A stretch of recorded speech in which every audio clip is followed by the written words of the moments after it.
Palermo Harbor, which we had bombed barely a week before, was now a target for German planes while we worked to clear it for our use.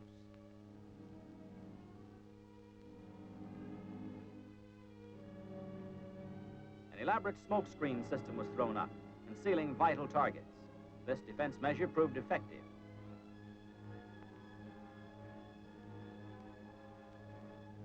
The harbor partially cleared, Palermo became an evacuation point for the wounded. The water ambulance evacuated the wounded to a hospital ship waiting in the harbor. In record time, the severely injured were receiving expert medical treatment in North Africa.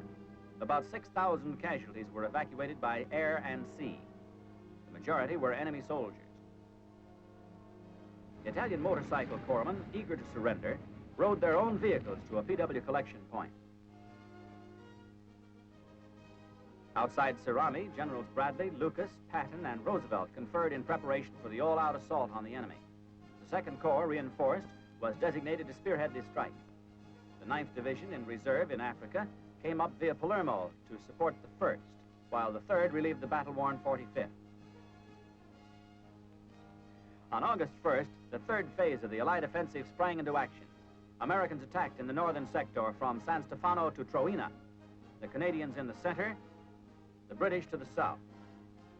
After 4 days of continuous fighting, the British smashed through at Catania.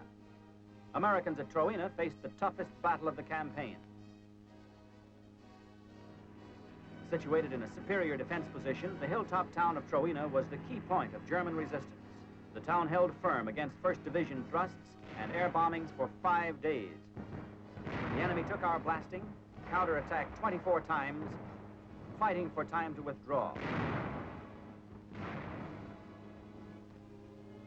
Early on August 6th, a 9th Division patrol, which had outflanked the town, reported Troina abandoned by the enemy.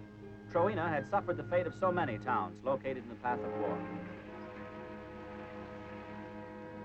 On the coast, San Fratello still held out. A surprise amphibious landing behind the German line, the first of 3 such end runs, resulted in the capture of the town. From this point, it was a chase to the Messina Peninsula. The enemy, in full retreat, attempted to hold us back with demolitions and stubborn rearguard action.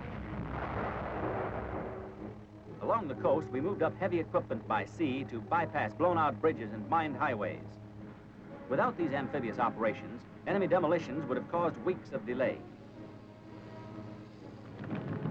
The 9th Division moved along the coast from San Fratello and made contact with the British near Randazzo, deep in the Messina Peninsula.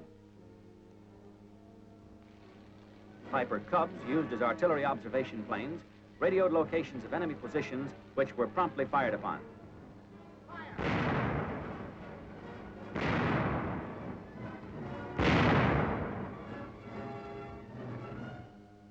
Enemy demolitions were highly effective on the highways of the steep cliffs in northeastern Sicily, slowing our advance.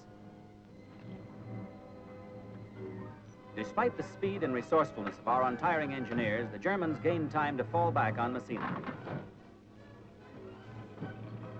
The last days of the campaign were a race against time. 2 more amphibious moves to cut off the German escape did not bring us close enough.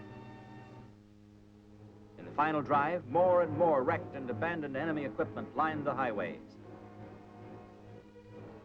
Captured enemy film tells the story of the German evacuation from Messina just prior to our arrival. Masters in the art of withdrawal, they used small craft to ferry their troops across the narrow strait under cover of a massed concentration of coastal guns.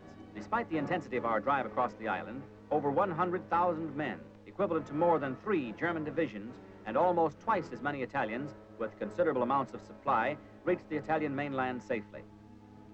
The last of the Nazis pulled out during the night of August 16th. At daylight the following morning, we entered the city of Messina.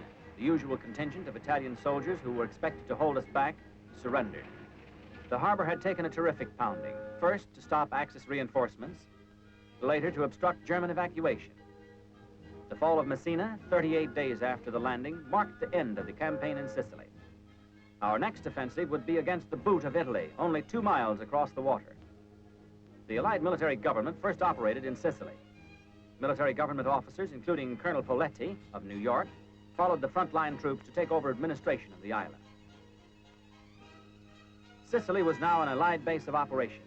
strict regulations were enforced, including confiscation of all weapons. To battle starvation, stockpiles were established, tiding the people through the winter until Sicily could begin to produce again. A rigid system of rationing and price control was set up. Hidden or hoarded wheat was dug out. Disease, the inevitable result of war, was brought under control. Courts were reestablished, and even the accused learned about justice. Banks were reopened and a new financial system established. Freedom of the press was restored.